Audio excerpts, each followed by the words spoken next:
When we look at the world today, we see a connected network of culture, people, and society that makes up the modern civilization. We are more united now than ever before through economic, social, and cultural integration. Globalization is best described in terms of the longue durée historical concept, the slow but constantly evolving relationship between humans and the world resulting from historical happenings. With the various events that occur in our past, we have arrived to the connected world today. One of the most notable of these events is the mass migrations of people across the world. Migration is a fascinating phenomenon as it quite literally transformed the world, making the globe far more connected socially while defying not only geographic boundaries but political and cultural ones as well. Migration is what makes globalization less of an industrial concept and simply more human. In his book Global Migration, 1846 to 1940, Adam McKeown studies waves of migration from the years 1846 to 1940 and the relationship between globalization and migration. We often see migration as the cause of globalization and focus on European and Atlantic migration waves. However, McKeown turns these ideas on their heads and explores globalization as the motivator for migration and emphasizes the importance of non-Eurocentric migration. To support McKeown's arguments, let us explore three long-distance waves of migration, how globalization shaped each wave, and how migration fits into the longue durée concept of history. The first large wave of migration began in the 1840s to the Americas. It is the biggest and most well-known of the mass migrations. Over 65% of the migrants went to the US and the rest to South America. Before the 1870s, the emigrants were from the British Isles and northwestern Europe. As globalization improved the world economy and resulted in technological advancements in transportation, migrants began arriving from other non-European countries like India, China, Japan, and Africa. By the 1880s, up to 2.5 million migrants came from South and East Asia to the western North American frontiers or to South American plantations. To reflect the relationship between migration and globalization, we can refer to a time in America's past. The Chinese Exclusion Act restricted immigration of Chinese laborers in order to promote the domestic economy that was thought to be crippling because of foreign workers. The act, spanning from 1882 to 1943, was the first significant U.S. immigration policy passed and redefined the requirements for entry to the U.S. Through the act, we can see that globalization and migration are deeply related to one another. When the U.S. decided to bar Chinese immigration, it resulted in further racial, cultural, and political fragmentation. In other words, without one another, migration and globalization are unable to exist, as shown by the effects of the Chinese Exclusion Act.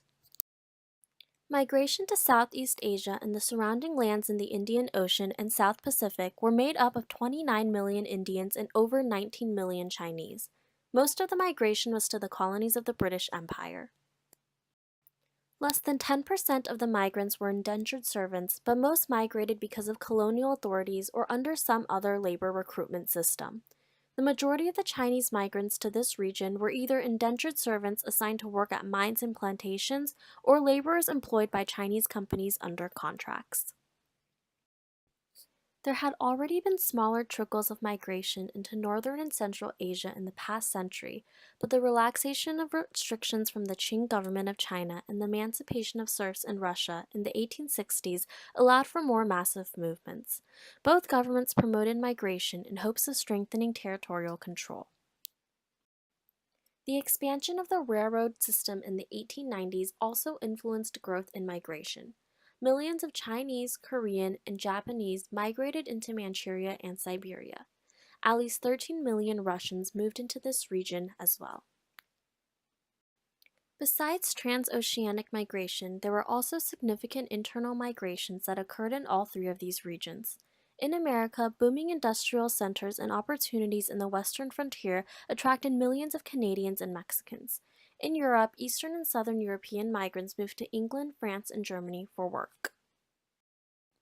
In India, they moved to tea plantations, mines, and textile-producing regions. In China, they moved to coastal cities, agricultural basins, and borderlands. As we can see through these migration patterns, people move where the best opportunities lie. These opportunities only exist because globalization has already happened in those regions. The rise of the global economy that led to advancements in transportation during this time period allowed for migrations to happen. As McKeown puts it, migration embodied the expanding global political economy. Let us take a step back and examine migration in terms of longue durée. McKeown marks the year 1846 as the starting point of mass migration. Just as 1493 represents the beginning of globalization, 1846 is the point in which people and cultures truly begin intermingling with one another, breaking former political, social, and geographical boundaries. But, as significant as they are, the mass migrations starting in 1846 are more than just historical occurrences, but something that creates an evolution throughout time. Its lingering effects are experienced daily as we live in the melting pot that is the U.S. amongst so many different cultures and continue to develop with the flow of immigrants throughout the world today. Migration is the very heart of globalization. However, we tend to prioritize globalization as the effect of migration rather than the cause. We see through McKeown's unique arguments that migration and globalization are deeply connected, and that migration can indeed be a product of globalization. McKeown illuminates the importance of exploring all sides of migration and its influence. Furthermore, we see the year 1846 and the mass migration waves as being more than just historical events and more in terms of longue durée, a social evolution that continues to develop and remain relevant even today.